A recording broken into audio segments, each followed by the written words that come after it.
aláwo àjèjì tábà tilẹ̀ aláwo Chinedu kó gba Lagos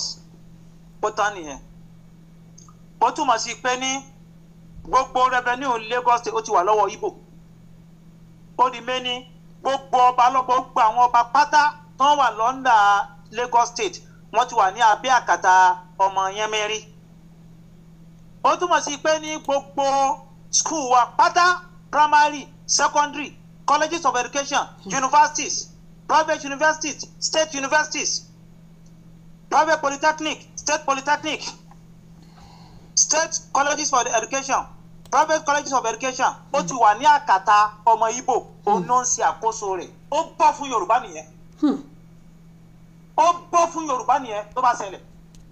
ó túmọ̀ sí pé ní ọba Èkó ó wà lọ́ndà abẹ́ Igbo nísìnyí láì tí ì ṣe yẹn àwa ti rí gbogbo àwọn líìsì àwọn tó ń fẹ́ fi jọba láwọn eze kìnìkan wọ́n ti ní líìsì àwọn tó ń fẹ́ fi jọba nílẹ̀ tó bá ti wọlé gbogbo pílánì wọn la ti rí gbogbo àjẹ́ndà wọn la ti rí. ṣé ń gbọ́ gbogbo ẹ̀yin tẹ̀ ń bú wa tẹ̀ ń sọ wípé. gbogbo àjẹ́ndà IPOB gbogbo ẹ̀ wọ́n ti la ti rí nígbà tẹ́ fẹ́ fi ọ̀kan nínú àwọn ògbónágbòǹgbò ògbóǹta àbíbọ̀ wọn tẹ́ sọ ní ògbóǹtagìrì tọ́ ẹ pé nínú àwọn IPOB member strong member tẹ́ pé ẹ máa rí pẹ̀lú flag IPOB ni fídíò kan bẹ tí mò ń wá tó ń dùn mí mi ò mọ bí ẹ dákun bá a ṣe ń ṣe lecture yìí lọ́wọ́ should in case ẹ jẹ́ kí ṣebí nọ́mbà yín wà ń ta bẹ́ẹ̀ni wọ́n fídíò kan mo ò mọ ibi tí mo fi sí fídíò yẹn ibi tí ọmọ tó ń pè ní Nnamdi Kanu tó ti ń kí pọ̀rípọ̀rí ìyálàyà Yorùbá tó ti ń ó ń ṣiṣẹ́ pọ̀ pẹ̀lú IPOB níbọ̀ yẹn IPOB ló ń bá ṣiṣẹ́ ntẹ́yìn lẹ́yìn jà fún táwa láǹ jà fún ẹ kò ní nǹkan kó ní òun ní business pẹ̀lú wa ayẹ́rì pẹ̀lú kíní IPOB nígbà tó ń ṣe kíní EndSARS gangan flag IPOB yẹn ló gbé dání ló ń sáré káàkiri ló ń fò ló ń sáré kiri ló ń fún níbọ̀ yẹn Nnamdi Kanu sì ń pass instruction ó ní ẹ lọ sí bank ẹ lọ sí kíní kan ẹ lọ dáná sun gbá ẹ lọ dáná sun àwo ẹ lọ sí kíní kan ẹ lọ sí airport Muritala airport ẹ lọ síbẹ̀ ẹ lọ close ibẹ̀ ẹ má jẹ́ kí mọ́tò kan kọjá mọ́ ó sì ń pass instruction bẹ́ẹ̀ lẹ́ni tó ti ṣépè tó ti bú yín tó ti bú rẹ̀ tó ní ìrankíran ní tó ní ẹ̀jẹ̀ ìvù ni. ẹ dákun ẹni tó bá wa rí fídíò yẹn kó bá wa wà ẹ dákun mọ̀ pé bẹ́ẹ̀ ṣe ń sọ bá ṣe ń tètè kan òun náà wá kọ́ọ̀tì fídíò yẹn ó wá wà nínú mọ́tò ó wá ń play rẹ̀ ó wá ń sọ yí pé ní you Yorùbá people ten support Kanu fún tó ń ṣe ó ní ẹ̀wọ̀n tó ń pè ra yín ó wá play rẹ̀ ìyẹn lèmi ní tí mo nígbà yẹn wọ́n pé fóònù yẹn ó ti sọnù ní fóònù yẹn inú fóònù yẹn ló wà. now political power tẹ bá fi lè aláwo àjèjì mo tún repeat ẹ wọ́n ń ṣe meeting lánàá ní Abia nínú meeting fún campaign election governorship ni o wọ́n wá ń sọ yí pé ní apart from Abia state ni o ipe àwọn need àti capture Lagos kò tí ẹ wá lo word capture ó ní conquer ó ní we must conquer Lagos it's a must we must conquer that state ẹ̀yin ọmọ Yorùbá ẹ̀ sì ń tẹ́tí ẹ̀ ń gbọ́n tó ń sọ ẹ̀ wá ń sọ pé ní kò nídìí ẹja fi wọ́n lẹ̀ ẹ̀ wá ń bú àwa ẹni táwa ń sọ kò make sense so ó make sense lọ́dọ̀ títí ẹ kí ọmọ Igbo kó conquer Lagos ẹ wà ara àwọn òpònú míì ó wà sọ pé ní kò míì tó bá ti wà ń bẹ̀ kò míì ebi ń tẹ̀ ń sá fún náà ni àbí ẹ̀ ń sá fún pé kẹ́nìkan máa control resources yìí kọ́ ni ẹ̀ ń sá fún pé kẹ́nìkan máa control state yín ẹ̀ ń sá fún pé kẹ́nìkan máa control territory yín ẹ̀ ń sá fún pé náà ẹlẹ́fẹ́ máa dáàbò bora yín àbí ń tà ń jà fún kọ́ nìyẹn ni ń tà ń jà fún nìyẹn náà ẹ wá ní kí ìran mi ò ṣe ajẹ́ pé ní ìran kan nìkan lẹ ní problem pẹ̀lú ìran yòókù kò sí problem táwọn wọn ò bá kò yín lẹ́rú ó tẹ́ yín lọ́rùn ajẹ́ pé nǹkan kan ṣe wá nìyẹn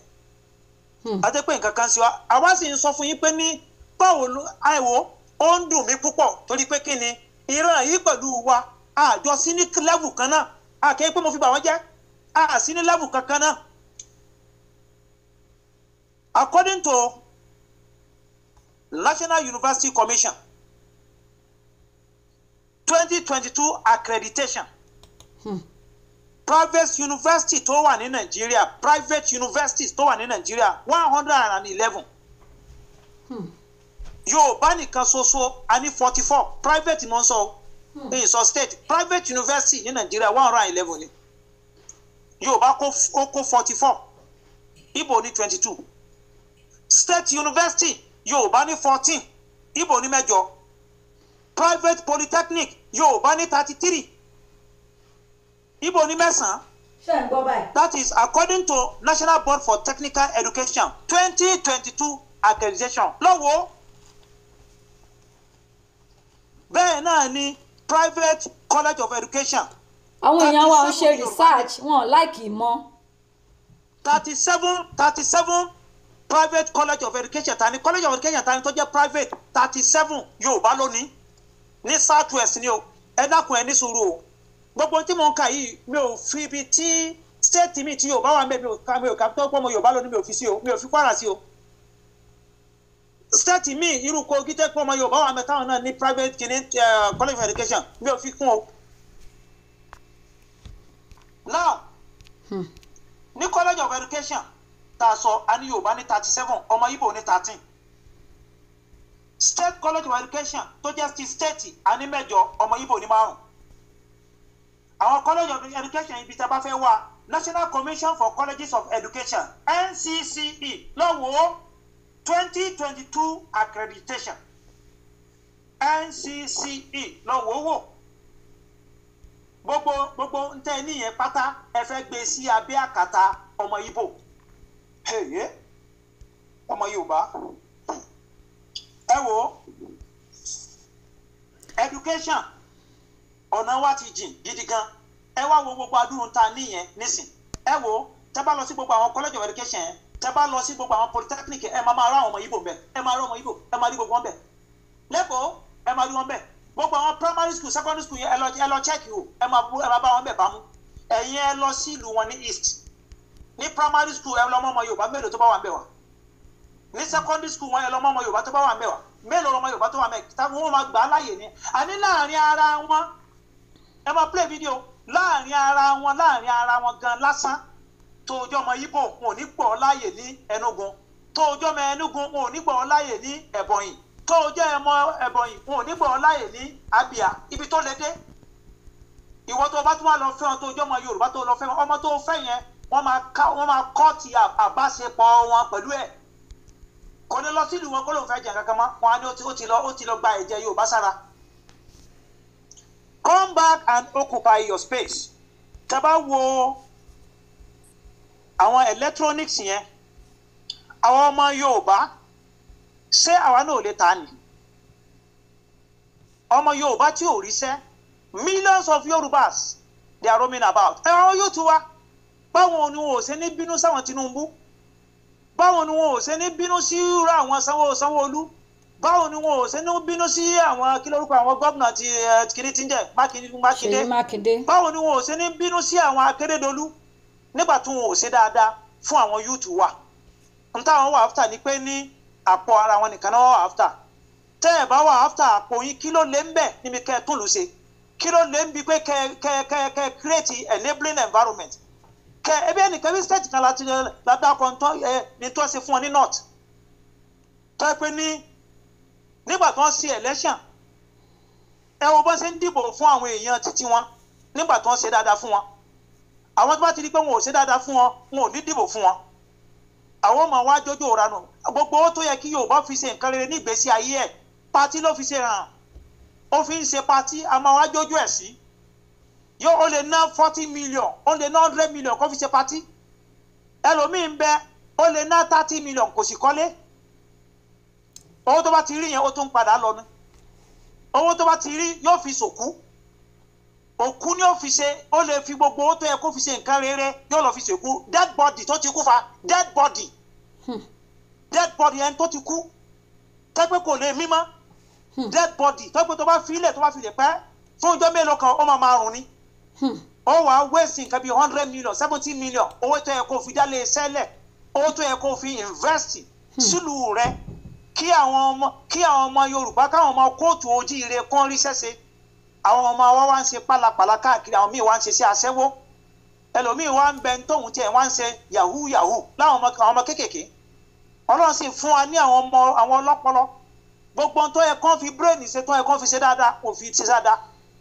àwa rí wọn nísìn láwọn ọmọ yẹn àwọn náà wá ń gbógun tí wọn náà wá ń nà wọn ń pàṣán lẹ́kọ̀ọ́ wọn wá ń nà wọn ń pàṣán wọn ti wá lọ ń jọyìn àwọn ọmọ Ìgbò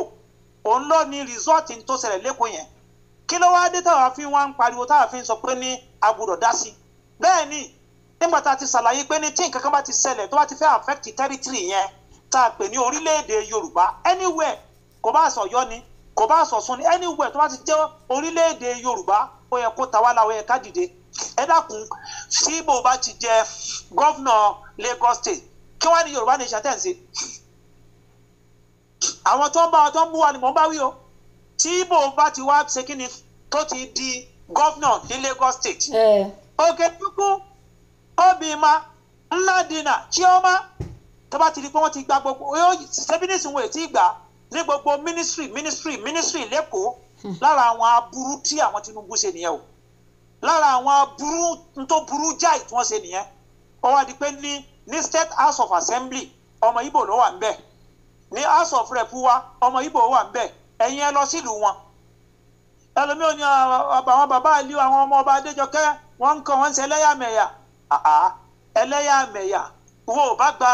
ẹ̀bọ̀n yìí lọ kó sọ pé o fẹ́ kọ̀ǹtẹ́sì àbó òun wáṣẹ tó bá rí opportunity yẹn ìwọ ò bá mà gba kíní lọ kó gba Enugu lọ kó lọ sọ pé ní orúkọ rẹ Ọlábáyọ̀ Adétọ̀hún fẹ́ jẹ́ kánsẹ́lọ̀ lọ́jọ́ fún kánsẹ́lọ̀ àwọn á ń pariwo pé nítorí wáyé pé ní bá a ṣe ń ṣe nìyẹn Ìgbò ń jẹ gọ́fúnà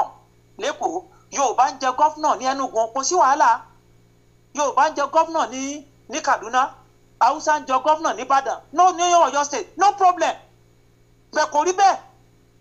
gbogbo state kọ̀ọ̀kan náà ló máa ń sọ pé ní indigene citizenship ẹ wá mú àlejò ó wá ń sọ fún yín pé ní àwọn máa gbàlú yín ẹ̀yin wá ní káwọ́ dákẹ́ ṣé tí ìṣẹ̀lẹ̀ bá ṣẹlẹ̀ kí ló yẹ ká rò ó yẹ ká rorí wa náà ṣé ká wá aláwọ̀ torí pé ẹ̀ ń bínú sí Tinubu sáwọ́ tá a sọ àbínú sí ẹ wo ń tá a sọ nísìn ṣé à ń pọ́n lé ní àbá à ń blast ẹni náà because báwo ló ṣe aláwọ̀ Ìgbò kó máa jẹ commissioner of budget and planning wọ́n ló fi jẹ́ lásìkò títí ẹ̀ ń fi wọ́n jẹ commissioner of water resources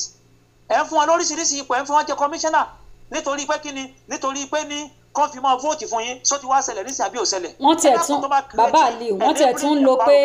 àwọn kan ń sọ pé wọ́n ń lo pé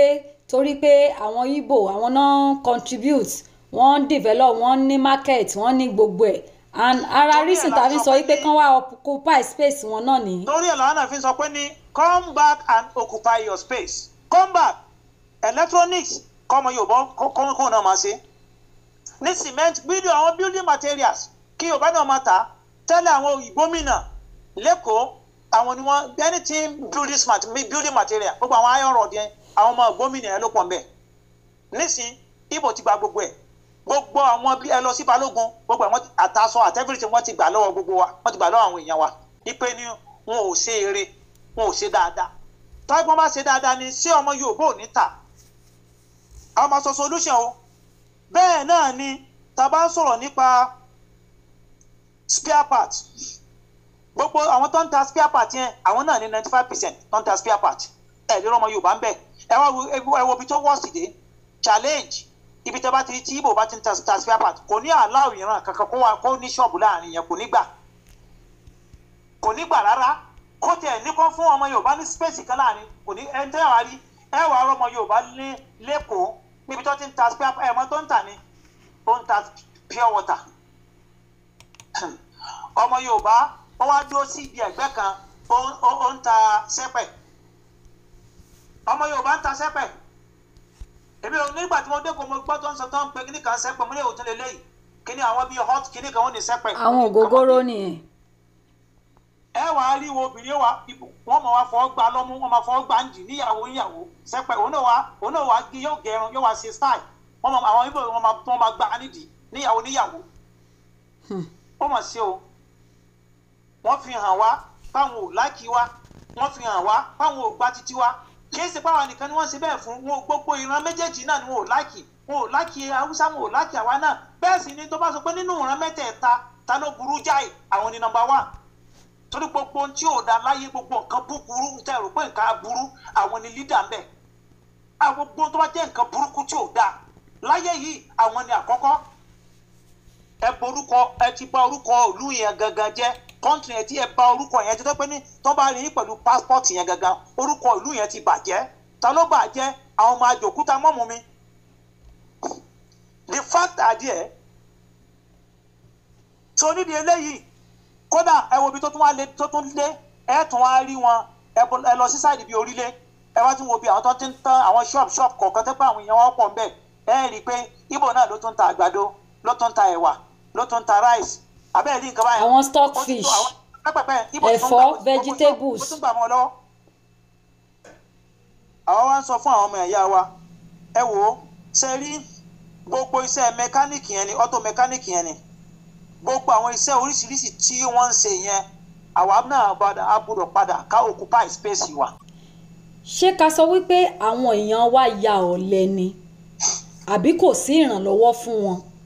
àbí wọ́n ya onínàkúnà ni ẹ bá mi yànnàná ibẹ̀ yẹn torí ẹlòmíà máa sọ pé ọmọ Ìgbò rówó ṣiṣẹ́ ọmọ Ìgbò rówó ṣiṣẹ́ ọmọ Ìgbò rówó ṣiṣẹ́ kò sówó fáwa ni ṣé ìjọba tiwọn ṣáwọn ìjọba Ìgbò ló ń fún wọn lówó ni àbí ká sọ pé bóyá àwa náà yọ̀ ọ̀lẹ ni o àbí a jẹ́ aláìbìkítà a jẹ́ onínàkúnà ni ẹ bá wa ṣàlàyé ibẹ̀ yẹn sà. ìjọba Ìgbò fún wọn lówó kankan owó wọn fẹ́ fún wọn sí wọn lówó nílùú wọn ni ìjọba Ìgbò fún wọn lówó kankan ẹ̀mí tí wọ́n yí ni níbi tẹ́mi tí wọ́n yí dé tó ń rọ́gẹ́dì dé nílùú yìí gan wọ́n ti tún mọ ìfẹ́ máa fẹ́nu sọ́tàn ni ó yẹ kó ti yé yín wọ́n tún máa dábìrà lábẹ́nu ó ti yé wọ́n máa dábìrà lábẹ́nu wọ́n ń dọ́gbọ́n sí i owó àbúlà fi ń sàbúlà lejò wọ́n ń dọ́gbọ́n sí i owó àbúlà fi ń sàbúlà lejò wọ́n á dọ́gbọ́n lóríṣiríṣi àwọn alọ́kóńkódé kó tó dé. ìdáhùn sí ìbéèrè lórí pé ní sí àwọn èèyàn wa ya ọ̀lẹ ni àkọ́kọ́ àwọn èèyàn wo ò ya ọ̀lẹ o táwọn èèyàn bá wá ya ọ̀lẹ ẹ máa rí obìnrin Yorùbá àkàrà ló ń dín o ó sì ń rán ọmọ ní yunifásitì kò mọ̀ yọlẹ̀ ẹ máa rí ọmọ obìnrin Yorùbá ó ń sọ ọmọ ọ̀dọ̀ tó ń ṣe yẹn owó tó bá rí ó sì fi ń rán ọmọ rẹ̀ lọ sí private school lóbìnrin fa tó ń sọ́ọ̀gù bẹ́ẹ̀ ọkọ rẹ̀ ti kú tí ó máa lọ sọmọ ọ̀dọ̀ nílé olóúnjẹ owó tó bá rí yẹn ó tún fi ń rán ọmọ rẹ̀ nílé ìwé ṣé ó yọ̀lẹ́ nìyẹn kò yọ̀lẹ́ àwọn ìjọba tá a ní ní tá a pè lóhùn olórí wa àwọn náà ní èèyàn burúkú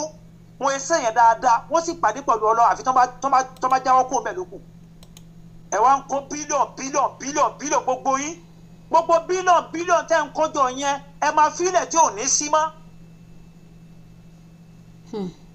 ẹ kódà gbogbo ọdún tó bá wù kẹ́ ẹ lò ẹ ní sí láyé mọ́ bá yá ẹ máa fi gbogbo kínní ẹ lẹ̀ ni kí ló wá dé tá a fi ran ara wa lọ́wọ́ ìrànlọ́wọ́ ni ò sí o àwa Yorùbá ran ara wa lọ́wọ́ àìsàn ara wa lọ́wọ́ ni o Yorùbá ò yọ̀lẹ̀ o àìran ara wa lọ́wọ́ n táwọn ń ṣe ni pé ní tiwantiwa pé tó bá sà ti dà fún lágbájá kó máa dà fún ló ti tán kó máa wáyé kó máa pírẹ́sì ẹ̀ àwọn tó tún wá ṣaburú fún wa jù dáadáa ní orílẹ̀-èdè Yorùbá tó ń ṣe aburú fún wa òun náà ni àwọn alágbe wa àwọn alágbe wo ni àwọn alágbe méjèèjì yẹn náà ni Fújì àtọ́níjùjú wọ́n ṣe aburú burúkú fún wa kí la burú tó ń ṣe ẹ wò ẹnu wọn dùn lórí wọn kì í débi pé ní ẹ ní gbogbo tẹ bá kó sílẹ̀ lọ máa lọ kó jáde gbogbo tó yẹ ká fi ṣe nǹkan rẹ ọmọ Yorùbá wà kó sínú kátọ̀nù fa kátọ̀nù bíà yóò wà kó owó síbẹ̀ bámú bọ́ǹdù kò tún wá ná lẹ́yọ̀ kọ̀ọ̀kan mọ́ bọ́ǹdù ni yóò mọ̀ wájú fún olórin gbogbo tó yẹ kó fi ṣe nǹkan rẹ yóò fi ṣe patí lẹ́kọ̀ọ́ lọ́yọ̀ọ́ lọ́ṣun lẹ́kìtì àti bẹ́ẹ̀ bẹ́ẹ̀ lọ patí ni yóò mọ̀ fi ṣe bùlà ní ọmọ wájú ọmọ wá kì ọmọ adébára ọmọ oníkìníkan kìnìkan yóò máa yí fúrọ̀ bẹ́ẹ̀ náà làwọn obìnrin náà gbogbo táwọn náà bá pàtó ẹ̀kọ́ fi ṣe nǹkan rẹ yóò máa wá sanwó yẹn jọ ó máa sanwó yẹn jọ pati kan nìyẹn o ó ti plan fún pati yẹn bẹ́ẹ̀ kú nǹkan bí oṣù mẹ́fà yóò máa wá sanwó jọ níwọ̀n tó pọ̀ ń manage ni ó lè ná nǹkan bí 70,000 yóò fi ra gbogbo tí ó kó sọ́rùn yóò máa wá jó owó tó yẹ kó fi ṣe nǹkan rẹ lẹ́yìn tó bá ná owó yẹn tán yóò wá padà sí yàrá kan tó ń gbé ní yàrá tí ò ṣe rí yóò wá padà sínú single room rẹ̀ tó ń gbé tó ń manage ilé ìgbésẹ̀ pé lè pákó ni. ọ̀rọ̀ là ń gbọ́ yìí. lówó tó yẹ kó fi ṣe nǹkan rẹ lóòótọ́ ẹ kó fi ṣe nǹkan rẹ̀ ẹ wò ara ń táwa ń sọ nìyẹn kì í ṣe pé Yorùbá yọ̀lẹ̀ ẹ jẹun tó fún yín ní àwọn àpẹẹrẹ kan nísìn ṣe rí ọmọ Yorùbá wà tó ń ṣe mọ́tò ọmọ Yorùbá ń bẹ tó ń ṣe mọ́tò kan tá ń pè ní Proforce Armored Vehicle Nigeria ó ń ṣe armored tank ó ń ṣe jeep kí lórúkọ ẹ̀ Adé Ògúndẹ̀yìn yẹn ó wà ní Òde Rẹ́mọ l'Abẹ́òkúta ní Ogun State ibẹ̀ ló ti ń ṣe kíni ibẹ̀ ló ti ń ṣe armored tank ó ń ṣe armored tank ó ń ṣe mọ́tò ǹjẹ́ ẹ rí kí àwọn ọmọ Yorùbá ǹjẹ́ ẹ rí káwọn gọ́vnà Yorùbá ní ti Ọ̀yọ́ ní tèkìtì lọ́sùn àti bẹ́ẹ̀ bẹ́ẹ̀ ǹjẹ́ ẹ̀yin rí kán corporate pé ní òkè báwo la ṣe fẹ́ ṣe tó pé ní irú arákùnrin tó ń ṣe mọ́tò yìí ẹ jẹ́ ká lò nínú owó stéètì ẹ jẹ́ ká wá ìdíwé bá a ṣe fẹ́ expand business rẹ̀ yìí sódà kódà bí ipá wọn náà ra share ń bẹ̀ láti lè make sure pé kó máa manufacture àwọn irú àwọn jeep tó ń ṣe yẹn sódà kó wá encourage àwọn ọmọ ojúlówó ọmọ Yorùbá pé ẹ̀yin náà máa rà ẹjá máa ra tiwantiwa sẹ́ni tó ṣe jíìpù ni ò ní lè ṣe àwọn ọkọ̀ kéékèèké bẹ́ẹ̀ náà ni o arákùnrin kan tá à ń pè ní Àjàyí Olúwatóbi ojú ta 3 years lọ ó ní founder of Nord Motion jẹ́ ọkọ̀ kan tó ń tí arákùnrin yìí ṣe àwọn oríṣiríṣi àwọn káà ló ń gbẹ́ láwọn ọkọ̀ tó fine bí mo ṣe ń sọ ẹlòmíì ò gbórúkọ rẹ̀ rí o ẹlòmíì ò gbórúkọ rẹ̀ bí mo ṣe ń sọ yìí ẹlòmíì ò tiẹ̀ gbọ́ rí ó sì ń ṣe mọ́tò ó wà lẹ́kọ̀ọ́ ó ń ṣe mọ́tò ǹjẹ́ wọ́n patronize ẹ̀ ǹjẹ́ àwọn ọmọ Yorùbá patronize pé àìsọ̀lẹ̀ ǹjẹ́ àwọn olórí wa ǹjẹ́ wọ́n patronize ǹjẹ́ wọ́n encourage ẹ̀ bí ìjọba àpapọ̀ bá ti encourage ẹ̀ ṣé ìjọba àpapọ̀ mú wọn lọ́wọ́ pé kí wọ́n má encourage irú ọmọ bẹ́ẹ̀ káwọn wá sọ wípé ní kódà kó wá sọ pé ní báwa design irú àwọn ọkọ̀ báyìí kó lórúkọ bá kẹwì láti fi lè encourage ọmọ Yorùbá ká máa rà wọ́n wà bẹ́ẹ̀ ara ń tàwa ń sọ yí pé ní gbogbo orú nǹkan báyìí tá a bá ti dá dúró tá a ní orílẹ̀-èdè títí wa ó máa dùn ún ṣe torí pé kí ni a ti pariwo wọn ò gbọ́ the best thing tó yẹ ká ṣe náà ni pé ní ìdádúró yẹn ni ṣẹlẹ̀ kí ló yẹ ká ṣe òun náà ni pé ní ká má gbà fún àwọn ọmọ àjòkúta mọ́mọ́ mi láti ṣe kí ni láti gba ilẹ̀ wa tó bá ti gba ilẹ̀ wa ó tán o Governor of Lagos State Chinedu kìnìkan Gbádébọ̀ tí ò gbọ́ Yorùbá kò gbédè yín kò mà ṣáyín kò gbọ́ èdè yín kò gbédè yín o dákun ẹ kọ́kọ́ fi àwọn fídíò kan hàn wọ́n.